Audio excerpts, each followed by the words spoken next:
নমস্কার বন্ধুরা, রান্নাবান্না উইথ এশা চ্যানেলে তোমাদের সবাইকে স্বাগত। আজকের রেসিপি হলো পনির মশালা। তো চলো রেসিপিটা দেখা যাক। আচ্ছা, প্রথমে আমি নিয়ে নিয়েছি পনিরের মধ্যে ভালো করে নুন দিয়ে হালকা হাতে মেখে দেবে। কিছুক্ষণ মেখে রাখার পর আমরা কড়াইতে একটু তেল গরম করতে দিচ্ছি, এটা সাদা তেল। এবার আমরা পনিরটাকে ঢেলে ভালো করে হালকা হাতে ফ্রাই করে নেব।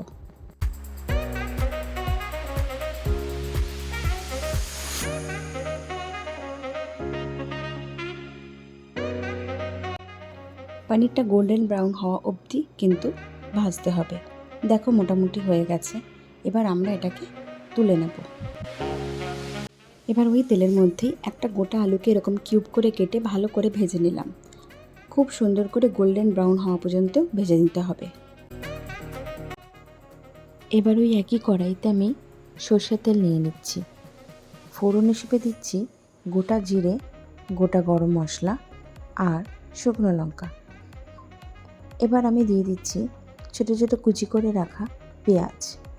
ভালো করে এটা ভেজে নেব।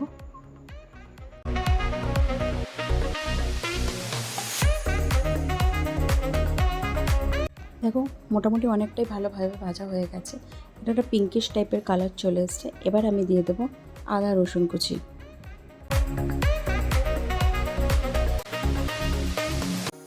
রসুন আর আদাটা দিয়ে একটু ভালো করে নাড়াচাড়া করব।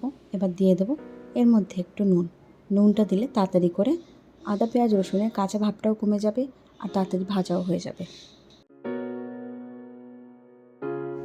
এবার আমি একটা গোটা টমেটো কুচি আর তার সাথে 1 চামচ টমেটো কেচাপ দিয়ে দিচ্ছি।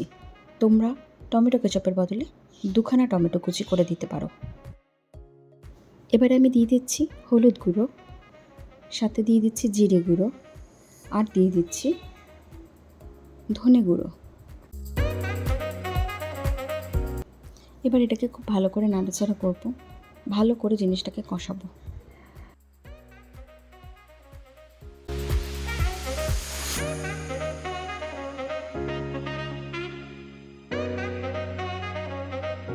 এবারে আমি দিয়ে দিচ্ছি কাশ্মীরি লঙ্কার গুঁড়ো। তোমরা কিন্তু এমনি শুকনো লঙ্কার গুঁড়ো দিতে পারো, অ্যাজ পার তোমাদের টেস্ট। মশলাটা একটু ড্রাই লাগছিল বলে আমি একটু জল দিচ্ছি, আর জল দিয়ে ভালো করে এটাকে কষিয়ে নেব।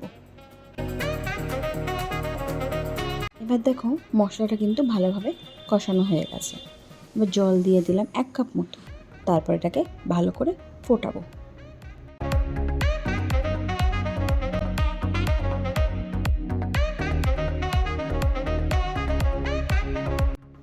দেখো জল দেওয়ার পর মশলাটা কিন্তু ফুটে গেছে। এবার আমি আলুগুলোকে দিয়ে দেবো, যেগুলো ভেজে রাখা ছিল। এবার আলুটাকে ভালো করে নাড়াচাড়া করে ঢাকা দিয়ে আলুটাকে সেদ্ধ হতে দেবো।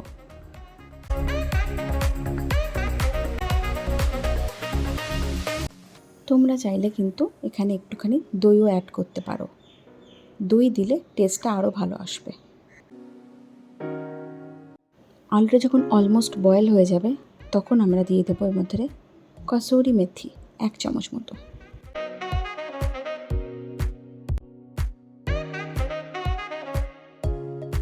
কসুরি মেথিটা দেওয়ার পর ভালো করে ফুটিয়ে নেব। আর একবার ঢাকা দিয়ে আলুটাকে সেদ্ধ হতে দেবো পুরোপুরি। আলু সেদ্ধ হয়ে গেছে। এবার পনিরগুলো দিয়ে দেবো, দিয়ে একটু আঁচটা জোর করে একটু ভালো করে ফুটতে দেব। এবার আঁচটাকে একটু কমিয়ে দিয়ে ঢাকা দিয়ে দিলাম, যাতে পনিরের ভেতরে মশলাগুলো চলে যায়। এরপরে আমি 1 চামচ মতো গরম মশলার গুঁড়ো দিয়ে দিচ্ছি।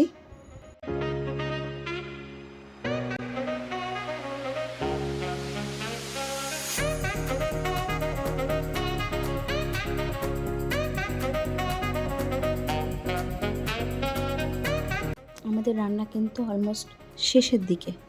এবার আমাদের এটাকে একটু ড্রাই করতে হবে। তোমরা তোমাদের নিজেদের পছন্দ মতো গ্রেভি রাখতে পারো। এবার আমি লাস্টে নামানোর আগে 1 চামচ মতো ঘি দিয়ে দিলাম। আমাদের এবার রান্নাটা অলমোস্ট শেষ হয়ে এসছে। রেসিপিটা যদি তোমাদের ভালো লেগে থাকে বাড়িতে একবার ট্রাই করে দেখতে পারো। রুটি, পরোটা, নান এবং ফ্রাইড রাইস এসবের সাথে খুব ভালো যায়।